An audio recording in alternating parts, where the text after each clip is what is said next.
guys, welcome to the T channel. We are happy to have you here with us, and for the ones who have been watching this channel, thank you for your support. If you haven't done it, we encourage you right now, do not waste time, click on the subscribe button and definitely like the video and start sharing this video. The objective of this video is to give you some updates about the recent changes that the USCIS has implemented regarding the form I-134A. So let's jump quickly in the video. Alright, for those of you who have never filled out the form I-134A, understand that this form has to be filled out online. Therefore, it is important that you go on my uscis.gov account website, so that you can create an account and look for the appropriate form. There is a list of over 20 different forms that you guys can fill online, but make sure that you select the I-134A, not the I-134. It is the form I-134A, so that you can start your application. And also, it is very important that you gather all the information about the beneficiary in terms of passport and exactly the address of the person, and as well as an email address, something that the beneficiary has access to, so that when they get confirmed or whatever the answer will be from the USCIS, that person can have that possibility to open the email. All right. So of course, this form has to be filled out by the sponsor in the US, someone who is living to the US, who has decided, okay, you know what, I'm gonna assist this person because I believe I am financially stable, I have the assets necessary to welcome that person in my house and assist that person in every single thing that that person might need. Okay.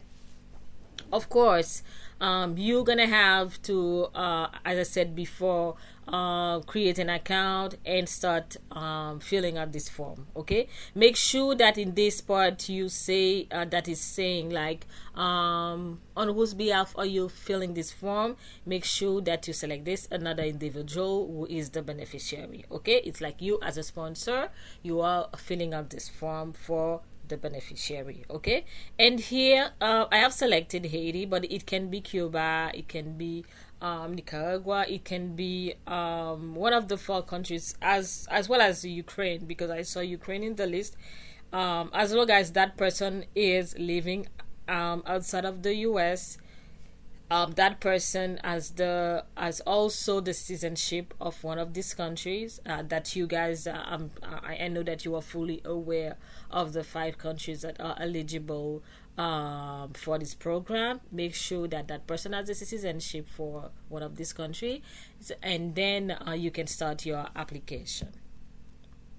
So what has happened recently, USCIS has decided to update the form I-134A, and that's the reason why we want you guys to be aware of that, so that anything that you want to add as necessary information, you guys will be able to know exactly where to go to add that information, because that special field has been added recently, and I believe this video is gonna be really okay. You will need to click on about the beneficiary and go scroll down and hit other information about the beneficiary. So once you do that, this is where you will be able to have access to any new field that will allow you to like convince USCIS in a way the agent in charge of reading your case and checking out all the information, the paperwork that you have added, that you have uploaded, of course, and decide also if that person should be granted parole or not.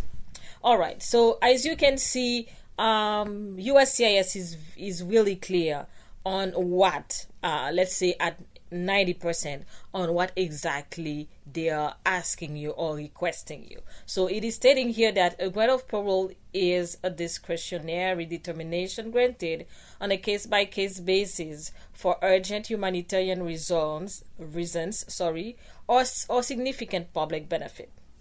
Please explain why a favorable exercise of discretion is merited for this individual. Now, guys, for you who really want to get your case approved, or who definitely can wait to have their family here in the US with them, I believe that this is the time, and you can definitely use this field. And this is where you guys are going to let the agent know exactly what the situation of the people you are applying for, the beneficiary, is, either in Cuba, Haiti, or any other country part of this program. You're gonna explain to the agent and let them know, hey, okay, I'm just gonna give you guys an example, okay, because I know the crisis, the humanitarian crisis that we have, like in Haiti, is pretty much the same, and I mean the same, okay, as the same as in Cuba and Nicaragua or Venezuela. So of course there might be some difference, but it's just all four of them, or all five of them, if I want to include Ukraine.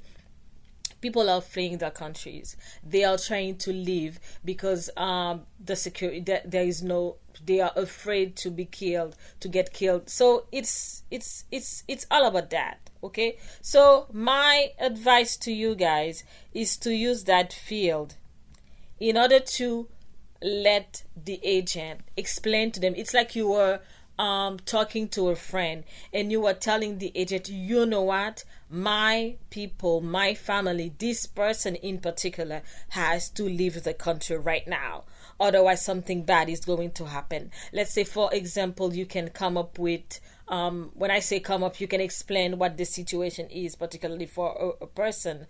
I know there are some areas where the gangs have taken over, and because of that, people are getting sick. Not only they cannot go to work, for example, they cannot go to work, they don't have access to food anymore because they cannot go to work, they don't have money, they are spending days without eating, and they can get killed at any time. So things like this, you can explain how this situation is affecting the person physically, mentally, and if they don't get, and if they don't leave this country, the worst can happen to them. So this is kind of an example that I'm giving you guys. The reason why I'm doing that is because I want you to understand that by filling up this field, and at least I know that you have to type at least 750 characters. The reason why I'm telling you this, guys, is because you have the chance. You have the chance to defend your case. Okay, you have the chance to talk like you were talking, like you were having a phone call, a phone conversation with someone, and you were telling them, hey, George, you gotta listen to me, I am telling you. It's like you became a lawyer. Okay, it's like you become a lawyer, and you're trying to defend your case by explaining, providing information, providing a feedback, and providing great data about what the situation is for this person.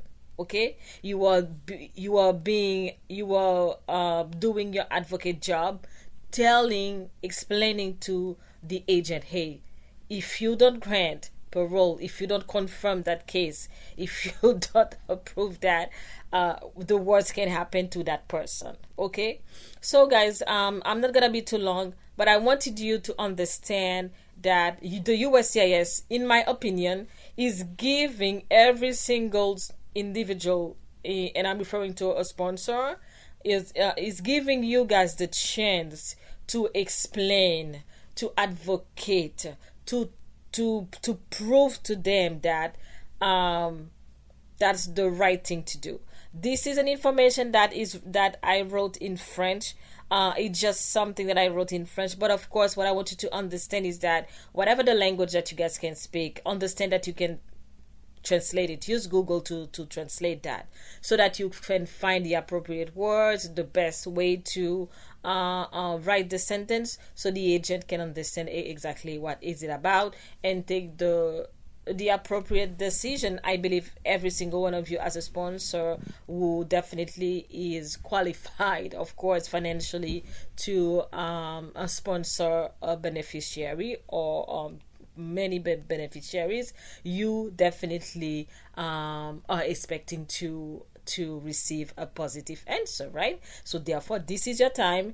Do not waste it. Definitely use it efficiently and advocate for your case. So guys, thank you for your time. Thank you for watching this video. Definitely share the video, hit the subscribe button, and share this video, like, and I'll see you next time on my next video. God bless.